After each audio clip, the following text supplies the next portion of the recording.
विधानसभा उपचुनाव की तारीख घोषित होने के साथ ही राजस्थान के प्रमुख राजनीतिक दल कांग्रेस और बीजेपी में टिकट के दावेदारों की भागदौड़ बढ़ गई है। उपचुनाव की सातों विधानसभा में दावेदार जयपुर से दिल्ली तक जोर आजमाइश कर रहे हैं। दावेदार अपने अपने हिसाब से टिकट के जुगाड़ में लगे हैं। अगले एक दो दिन में भाजपा और कांग्रेस के टिकटों का ऐलान शुरू हो जाएगा। ऐसे में चर्चा है कि टिकट किसके भाग्य में होगा।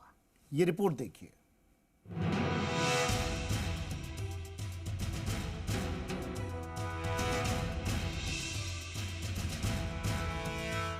प्रदेश की 7 विधानसभा सीटों पर उपचुनाव की तारीख का ऐलान होने के साथ ही दावेदार भी सक्रिय हो गए हैं।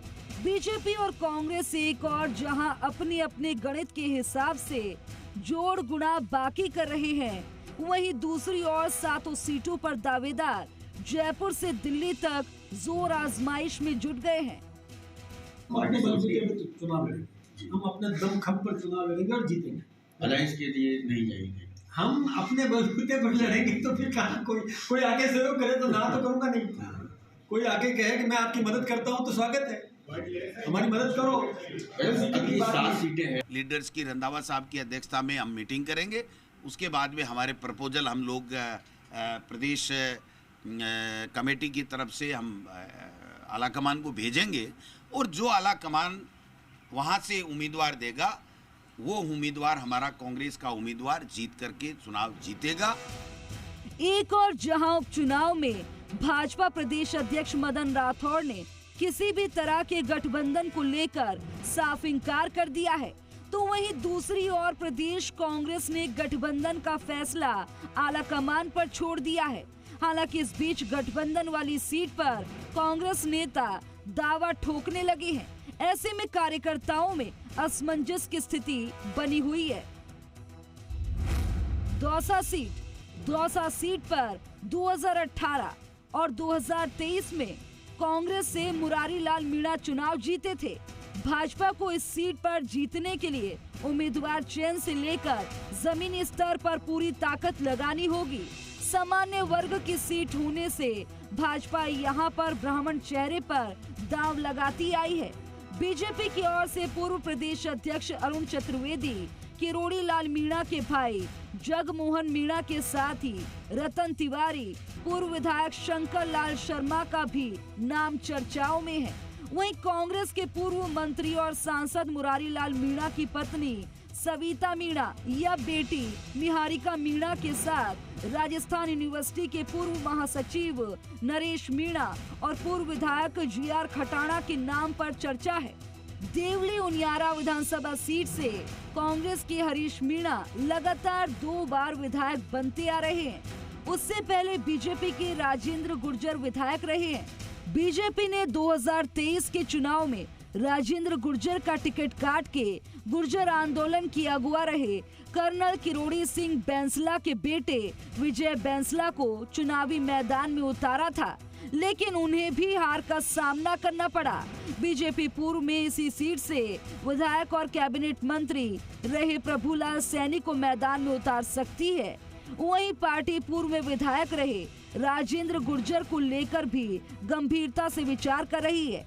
हालांकि सीट पर पूर्व सांसद सुखबीर सिंह जौनपुरिया, राष्ट्रीय मंत्री अलका गुर्जर, सुनीता बैंसला का नाम भी चर्चा में है।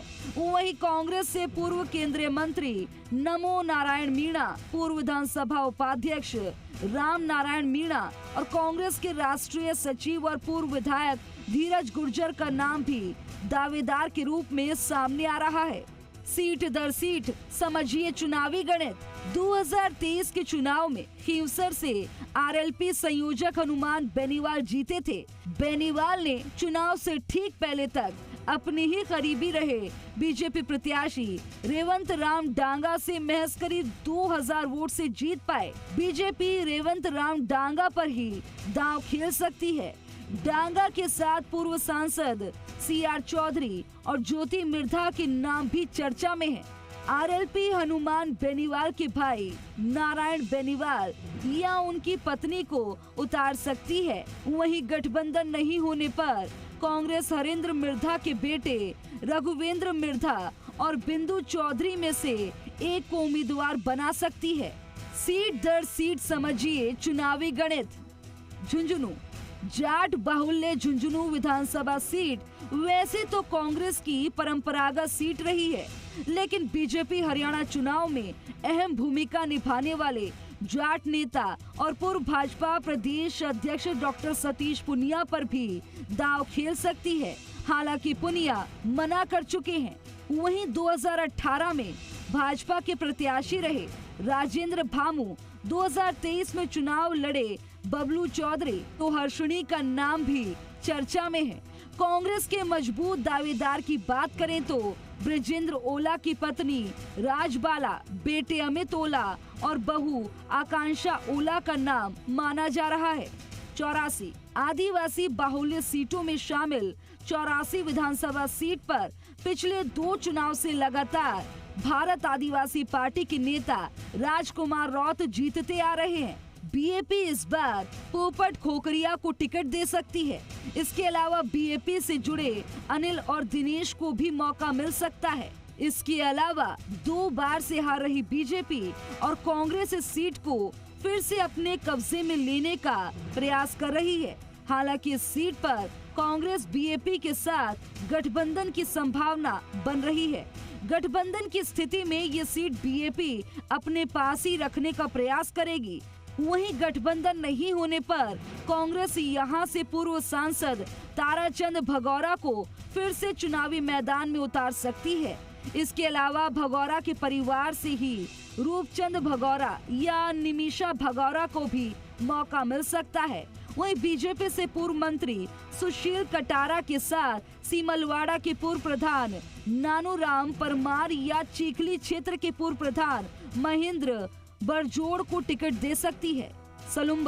सलुम्बर विधानसभा सीट से विधायक अमृत लाल मीणा के निधन के बाद खाली हुई ये सीट बीजेपी के लिहाज से मजबूत मानी जा सकती है।